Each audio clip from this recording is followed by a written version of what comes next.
ইট পাথরের দখলে সড়ক, ভোগান্তিতে নগরবাসী।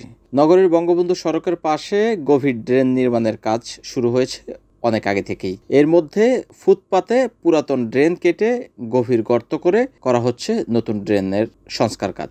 রড সিমেন্ট দিয়ে ঢালাই করে ড্রেন নির্মাণ কাজ চলছে ধীর গতিতে। তবে ইট বালি পাথর ভেকুসহ বিভিন্ন নির্মাণ সামগ্রী রাস্তায় ফেলে রেখে সড়কের প্রায় অর্ধেক জায়গা দখল করে রেখেছে এই নির্মাণ সামগ্রী। প্রাইভেট কার, মিশুক, ট্রাক, ঢাকামুখী বাস সহ বিভিন্ন যানবাহন চলাচল করে ধীর গতিতে।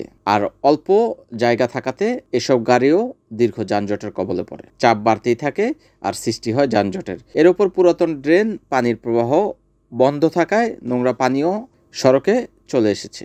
যানজট ও দুর্গন্ধে বিরক্ত হচ্ছে বিভিন্ন বাহনের যাত্রীরা। নোংরা পানির মাটির স্তূপের উপর হাঁটতে পথচারীদেরও দুর্ভোগ পোহাতে হচ্ছে।